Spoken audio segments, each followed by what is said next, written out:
Months after the CAP28 conference was held in the UAE, workers in Nigeria are complaining about exclusion, despite the fact that they are the ones who are directly affected.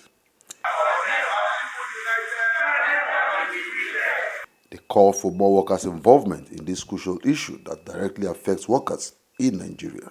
In a goodwill message at the event, the Senior Specialist Workers Activities in ILO says the meeting aims at exchanging knowledge and perspectives and experience on climate change issues and how it affects the health and jobs of workers. As the transition is happening, we are doing a lot of researches to anticipate what kind of skills will be required in what sectors, and also equipping particularly young workers to prepare themselves for skills for the future. So the agenda of the ILO is around skilling, upskilling, and reskilling to ensure that when new jobs, new sectors are created, workers are already prepared to get on board. Everyone agrees that workers needed to be carried along as they have been neglected in a discussion that affects them. They say no meaningful discussion can be achieved without justice for workers.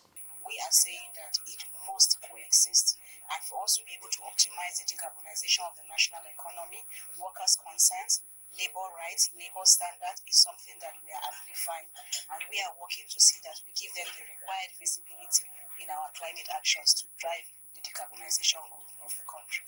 Despite the fact that this is a complex issue, workers have been largely excluded from the discussion, active discussion and engagement on issues of climate change, despite the fact also that just transition is a concept that was borrowed to the global discussion on climate change by workers by the trade union movement. Unfortunately, even in the just transition, workers are almost at the periphery of discussion, and you find out that that is totally not healthy if we are to make very good progress in achieving a green and clean energy transition.